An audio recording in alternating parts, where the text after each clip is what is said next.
Economics, finance, politics. This is Bloomberg Surveillance Early Edition. I'm Francine Lacqua here in London. Now let's focus on Ukraine's economy. Its central bank governor has told Forbes it will likely cut its economic outlook following Russia's continuing attacks on the country's energy system. Meanwhile, further sovereign debt restructuring from Ukraine is also expected following the deal with bondholders to defer debt payments reached in summer, with the latest figures showing that the economy contracted 31% in the year to October.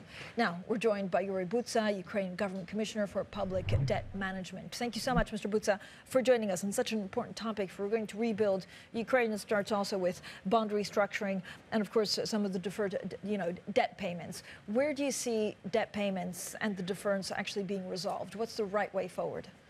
So it's an interesting question, because when we came with the proposal to the investors back in summer, so we had pretty much two things to keep in mind. The first one is that we need to preserve liquidity. Yeah. The second one, that is full uncertainty, and we don't know what will happen in 2 years from now. So that was the proposal from our side to postpone it for 2 years and see what happens. So at the moment of time, we still need liquidity and still have no visibility what will be 2024. So it's very hard to say that we have any precise idea at the moment of time, but we keep on being engaged with investors and keep on talking to them and see their view and see their expectations, because in any way, whatever we'll come up with, we view it as really as a previous transaction in coordination with investors and investor-friendly approach. And this is this is extremely complicated, of course, because of the ongoing war in Ukraine. But under what conditions do you see a restructuring possible? And would the Ukrainian government insist on a haircut for investors? It's very too early to say, because there are both positive and negative scenarios which can materialize. What we need to have as a prerequisite for any discussion is a sound macro framework for at least 3 years to see what will be the debt burden. So if you look at the total debt stock, it's not that big. In absolute terms, it's getting bigger comparing to GDP, because we're losing a big part of GDP due to the Russian attacks. So that's a big problem. And we need to have a bit of more certainty in terms of what will be GDP trajectory before making any decision. So is that also true for, and we're trying to figure out, of course, as investors, to give the best opportunity for people that want to invest in Ukraine or that will invest in the future, is trying to understand the level of haircut that would be acceptable both for creditors but also for the government. Is there a range for that? Look, we are not in that type of discussion. What we clearly understand is that we need to preserve the interests of investors, because there are no other investors to Ukraine. So the same investors we rely on money is the same as the current investors to our bonds. And that's why any solution we will discuss, it should be really accepted by the market in the first place. There's a number of Ukrainian corporates buying back some of their debt. Is it an option for the government to do the same? Look, from economic standpoint, is the most optimal solution, because the debt is traded at 20 cents to the dollar now, Ukrainian sovereign debt, and there are no restructurings I remember in other countries being done which had bigger savings than that. But that's about economics, right? If you talk about the priorities, so obviously priorities of the government is to use our resources which we collect to fund the military expenditures, and use the donor resources to fund all the social and humanitarian expenditures. And that's so we are much more preoccupied now to find all these resources for the 2023 rather than think about payments and 2024. However, yes, we understand why corporates are doing that, because that's the way how to create a much more of long-term or mid-term savings in the current environment. So when you look at the government financing, how much is domestic debt attractive compared to other international financing sources? Look, domestic debt was a key source for funding for us when the war started, mostly because of the sympathy from domestic both financial institutions, but also the population. So we see now that a lot of support through the war bonds by Ukrainian population, and we make it as quick as interactive as possible to enter to that market for the private individuals.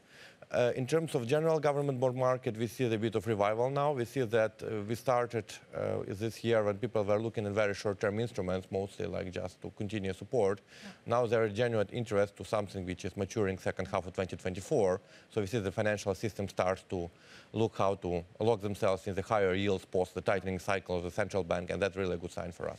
I mean, of course, we follow on Bloomberg, you know, a lot of the trials and tribulations and, you know, the incredible saddening images coming out of Ukraine.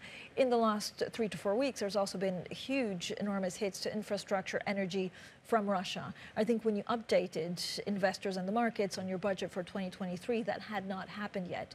So do you have to change the amount of money you need to rebuild some of those hit infrastructure projects?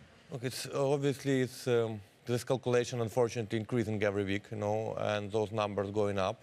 So we're looking at a combination of sources because most of the damages are done on the level of companies, and sometimes it's easier for us to ask the donors to provide the funding directly to the company, like Ukrenergo, for instance, who can get the funding from EBRD because EBRD is, or EIB, for instance, and they help them already, and get the grants directly to the company rather than to channel them through the budget because it's more lengthy process and less efficient.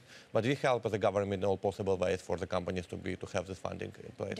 Do you have a number in mind? And it's terrible, really, putting numbers on also the loss of lives. But I know the IMF were saying put some $3 billion a month, I think, into next year. In very immediate funding, we already committed, and the company is committed, is hundreds of millions of dollars already. So I wouldn't expect it to be below a couple of $1 billion in the total cost. So I would think that IMF numbers are really showing the approximate range. Unfortunately, as I said, those numbers are increasing the more Russia tries to hit the civil infrastructure in Ukraine. If there's any of the money delayed, actually from the EU into Ukraine into next year, is there anything that could substitute that source of funding? Look, we hope that this next year will be a bit different in that sense in terms of predictability. We really count on today's positive decision of Council of Ministers in EU because if there are delays in disbursement, so the only alternative, because we cannot stop paying pensions and salaries, you know, so the only alternative for us is monetary financing, and we don't want to rely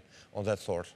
So we hope that next year will be more predictable in terms of timing of disbursements. All right, Yuri Butsa, thank you so much. Of course, we, you know, first and foremost, think of the people of Ukraine and everyone who's losing their life, but also an important conversation on some of the public debt and financing. He is Government Commissioner for Public Debt Management in Ukraine. Thank you for joining us. Thanks for